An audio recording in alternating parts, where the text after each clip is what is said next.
السلام علیکم دوستو، میں صفیہ شاہد، صدر دھرتی رنگ رائٹرز کلب، آپ تمام احباب کو خوش آمدید کہتی ہوں۔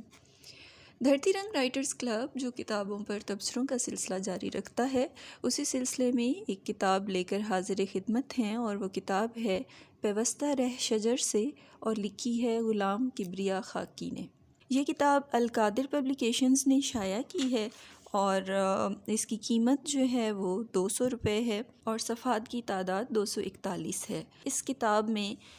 مضامین ہیں، فیچرز ہیں، انٹرویوز ہیں، کچھ رپورٹس ہیں۔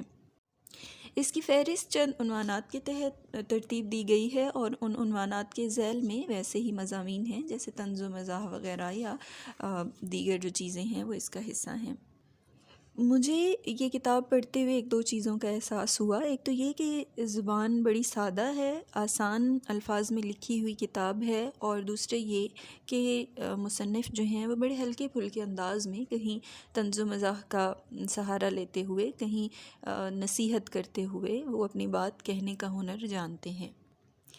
اور ایک حساس فرد دکھائی دیتا ہے جس کو اپنے معاشرے کی اقدار کا، اپنے معاشرے کے رسوم و رواج کا، اور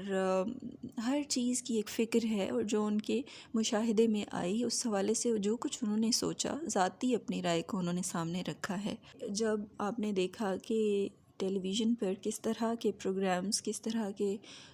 ڈراماز یا کس طرح کے اشتہارات پیش کیے جا رہے ہیں، اور ان کے اندر ہماری معاشرتی اقدار کے ساتھ کیا سلوک ہو رہا ہے، تو وہ خود کیا سوچتے ہیں یہ انہوں نے اپنی تحریروں میں بتایا ہے۔ مثال کے طور پر وہ یہ کہتے ہیں کہ ہمارے معاشرے میں تو ساس کو ماں کا درجہ دیا جاتا ہے، اور داماد ساس کی خدمت کو اپنا فرض سمجھتے ہیں، لیکن اشتہار میں ایک صاحب ہر اچھی چیز خود لانے کا اعتراف کرنے کے بعد ساس کے گھر میں ٹھہر جانے کا سن کر برا سا منہ بنا کر کہتے ہیں کہ کیوں لایا ہوں، اور پھر اس کے بعد اپنی رائے کا اظہار کرتے ہوئے بتا رہے ہیں کہ کچھ چیزیں جو ہمارے معاشرے میں بڑی عزت اور احترام کے لائق ہیں، ان کو اس طرح بنا کر پیش نہیں کرنا چاہیے کہ جس سے رشتوں کے احترام میں کمی آئے۔ اسی طرح آپ کو اس بات پر بھی اعتراض ہے کہ ایک خاتون کے شوہر برتن کیوں دھو رہے ہیں اور خاتون کیوں جھولا جھول رہی ہیں بیٹھ کر۔ اس حوالے سے ویسے میں یہ سمجھتی ہوں کہ یہ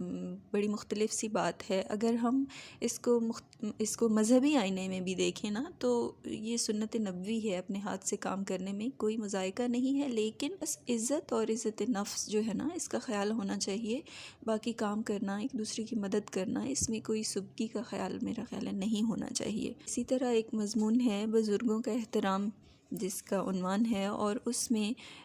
کسی فلم کے عنوان کی بات ہو رہی ہے، فلم کے نام کی، جس طرح کے مست بوڑھا یا بوڑھا بگڑا جائے یا بوڑھا گھر پہ ہے، تو مصنف کو یہ اعتراض ہے کہ اس طرح کے نام مختلف سٹیج ڈراموں کے یا فلموں کے نہ رکھے جائیں کہ ضعیف العمر لوگوں کا جو احترام ہے وہ متاثر ہوتا ہے۔